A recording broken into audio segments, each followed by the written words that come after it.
ఏ protein powder తీసుకోవాలో అర్థం కావట్లేదే. Protein powder ఎలా చూస్ చేసుకోవాలి అసలు? ఏ బ్రాండ్ తీసుకోవాలో కూడా తెలియట్లేదు. అసలు ప్రోటీన్ పౌడర్ ఎలా చూస్ చేసుకుంటారు? ఈ బ్రాండా, ఆ బ్రాండా, వేయా, ఐసోలేటా, కాన్సన్ట్రేషన్ ఏం తీసుకోవాలో కన్ఫ్యూజన్ ఉన్నావా? అసలు ఏం తీసుకోవాలో తెలియట్లేదా? దీనికి సొల్యూషన్ ఒకటే. ఈ వీడియో లాస్ట్ వరకు చూడు, నీకే తెలుస్తుంది. లీన్ లాడ్స్ కి స్వాగతం మిత్రమా.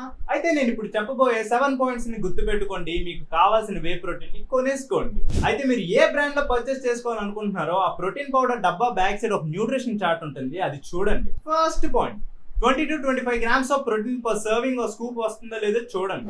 Second point, amino acid profile. మనకి టోటల్ గా 9 ఎసెన్షియల్ అమినో యాసిడ్స్ ఉంటాయి. వాటిలో 3 మెయిన్ అమినో యాసిడ్స్ ఉంటాయి. అవే లూసిన్, ఐసోలూసిన్, వాలైన్. ఇవి మనకి ప్రోటీన్ సింథసిస్ కి, మజిల్ బిల్డింగ్ కి మెయిన్ అన్నమాట.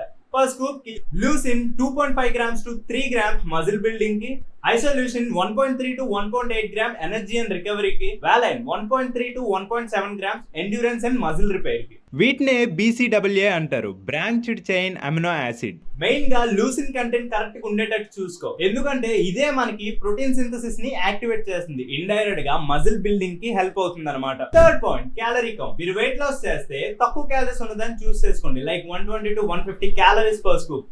అలానే మీరు వెయిట్ గెయిన్ చేస్తే ఎక్కువ క్యాలరీస్ ఉన్నదని చూస్ చేసుకోండి, simple. Fourth point, fat and sugar content. Fat less than 2 grams or equal to 2 grams ఉండేటట్టు చూసుకోండి. సేమ్ అలానే షుగర్ కూడా less than or equal to ఉండేటట్టు చూసుకోండి. ఎక్కువ షుగర్ కంటెంట్ ఉంటే మాత్రం అన్నెసరీ క్యాలరీస్ యాడ్ అవుతే అది చూసుకోండి. ప్రోటీన్ పౌడర్ ఈజీగా డైజెస్ట్ అవుతుందా లేదా చూసుకోవడానికి digestive enzymes like lactase, proteins ఉన్నాయో లేదో చూసుకోండి. డైజెషన్ ఈజీగా అవుతుంది. Sixth point, ingredient list. Ingredient list simple గా ఉందో లేదో చూసుకోండి. ఆర్టిఫిషియల్ ఫ్లేవర్స్, కలర్స్, ప్రిజర్వేటివ్స్ ఏమైనా యాడ్ అయ్యేలేదో చూసుకోండి. నేచురల్ గా తయారయ్యేదే చూస్ చేసుకోండి. ఫ్లేవర్డ్ పౌడర్స్ ని అవాయిడ్ చేయండి. Seventh point, third party testing. Product third party టెస్టెడా లేదా, NSF సర్టిఫైడా కాదో చూసుకోండి. ఇవి ప్రొడక్ట్ ప్యూరిటీ అండ్ సేఫ్టీని గ్యారంటీ చేస్తాయి. ప్రోటీన్ పౌడర్ మీద సూపర్ మజిల్ బిల్డర్ అని రాసి ఉంటాయి కదా, వాటిని గుడ్డిగా ఇన్ఫ్లుయెన్స్ అయ్యి నమ్మేది. ఒక్కసారి తిరిగేస్తే లేబుల్ ఉంటుంది, ఆ లేబుల్ చదవండి, ఫ్యాక్ట్ మీద బేస్ చేసుకొని పర్చేస్ చేయండి. ఎందుకంటే డబ్బులు ఊరికే రావు. మీకు కావాల్సిన ఇన్ఫర్మేషన్ నేను ఇచ్చాను అనుకుంటున్నా. ఒకవేళ మీకు ఈ వీడియో యూజ్ అయ్యి ఉంటే లైక్ చేయి, షేర్ చేయి, సబ్స్క్రైబ్ చేసుకో. Bye bye.